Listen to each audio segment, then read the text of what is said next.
Welcome back to the second part of our interview with Gareth Porter. Gareth is an investigative historian / journalist. Thanks for joining us. Thank you. So, Gareth, you just got back from Iran. In the first part of our interview, we talked about the debate going on inside Iran over whether or not to negotiate with the United States. But it seems to me they're going to have to. If the Americans say they're willing to talk, the Iranians aren't going to say no. The question is it going to be talk that has any potential outcome, or are they just going to continue the same kind of standoff? But I was going to lead us into this area of what's happening with the global financial meltdown. But just before we do, the real key issue, if there is going to be any negotiations, is on the question of does Iran have the right to enrich its own uranium or not? And if there is negotiations, what possible compromise is there, given that both sides have drawn a line in the sand on this issue? Yeah, it's very difficult to see what sort of compromise could be worked out between those two positions. And I think, what's really happening here is that on the Iranian side, you have, again, two different positions represented by different candidates in the coming presidential election in Iran. We now see, Ahmadinejad, of course, staking out a very hardline position against really being willing to make any concessions on uranium enrichment.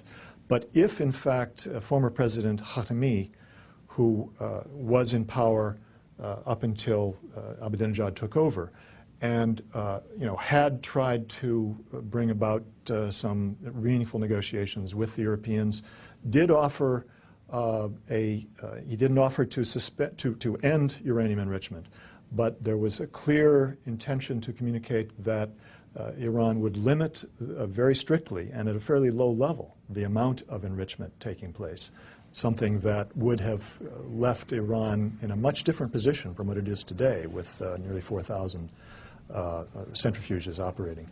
So there is still this position on the Khatami side of the political. Well, how does the horse race look there? Does Ahmadinejad look like he can be reelected or not? It's very difficult to say.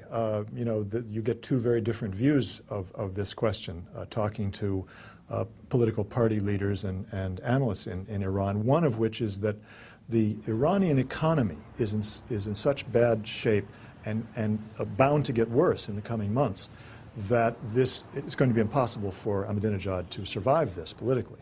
But the other viewpoint is that no matter what you hear in Tehran, if you go to the smaller cities and the rural areas of Iran, Ahmadinejad has built up a very strong constituency among the rural and small city voters by appealing to them as a populist, by being against the clerical powers of Iran, by presenting himself as a man of the people much more than the Rafsanjani, Khatami people ever were, and that this is too much of a political advantage for Khatami should he become the presidential nominee to overcome. And does it look like he will?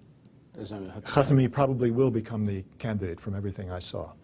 But to predict that at this point is very, very difficult, predict the outcome. So what I'm saying is that Khatami and his people still appear to be willing to talk with the Americans about the possibility of suspending or ending uranium enrichment under some circumstances. This is what I heard from one figure who is very close to Khatami, that they are still in a position where they are not rejecting out of hand the possibility of ending enrichment if he is elected. The drop in the price of oil, and if this is sustained at these levels for some time, first of all, it must have been a shock to the Iranians, as it must have been to the Russians and Venezuelans and some others. But with the Iranian economies being hit by this, on top of all the other consequences of global financial meltdown, what does this do to Iranian politics? Well, there's no doubt that this plays into the hands of Ahmadinejad's opponents. And there are some conservatives, people who have been supporting Ahmadinejad in the past 2 years, who are now beginning to fall away, to jump off the wagon.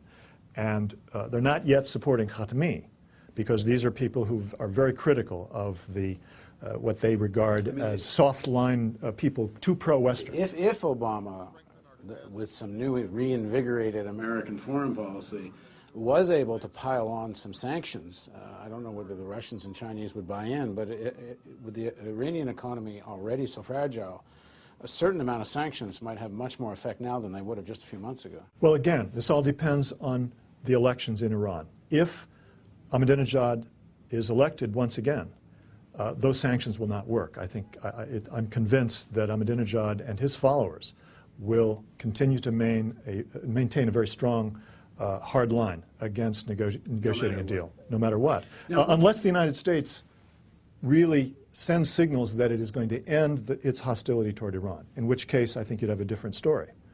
But if, of course, Khatami is the candidate and if he wins, then you have a different story. Then I think there would be great sensitivity to the sanctions. This is the argument that Khatami and his followers have been making for the past 2 years, that Ahmadinejad has done a terrible job because he has introduced greater hardship to Iran by taking a hard line against the West and refusing to try to convince the West that Iran does not have the intention of having a nuclear weapon. El-Baradei from the IAEA, just a few weeks ago, he said something which got very little attention, I thought, in the Western press. They still not, do not have even the nuclear material, the low-enriched uranium, to develop one nuclear weapon if they decide to do so. And they cannot do that unless they move out of the non-proliferation treaty. So, and move away from the safeguard system. As long as they are under safeguard, they cannot do that. But even if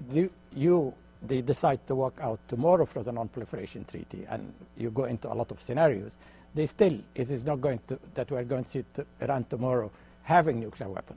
But he said very definitively, in a way that I had never heard him say before, that they have to pull out of the non-proliferation agreement or they won't have a weapons program. This is absolutely that just got ignored everywhere. This is absolutely clear, that there's only one route for Iran if they were to decide, and I'm not suggesting that that is the case, but if they were going to decide to go for nuclear weapons, they would have to kick out the inspectors, completely withdraw from the NPT, and signal to the world that that's what they're going to do. There's no way to do it in secret, in other words. Now, there's no recognition of that statement from the Obama camp. It's like it never That is absolutely right. And this, to me, is the most obvious problem with the diplomatic stance that the Obama administration has already assumed, even before it goes into power, goes into the White House, which is that their position, which assumes that Iran is absolutely intending to have nuclear weapons, is at odds with the National Intelligence Estimate of December 2007, which says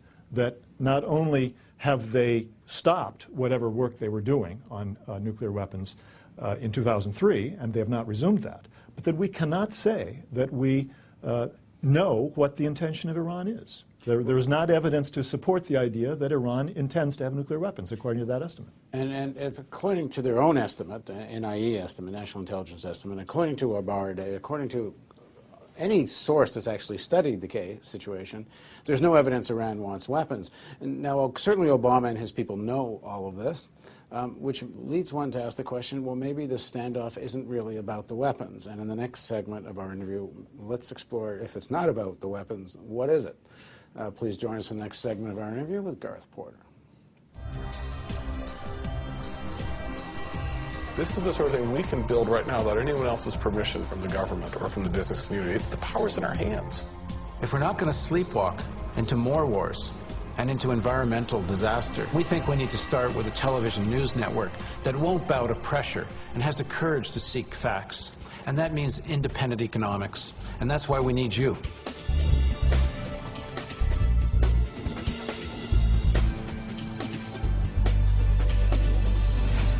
Real hope means facing a complex reality.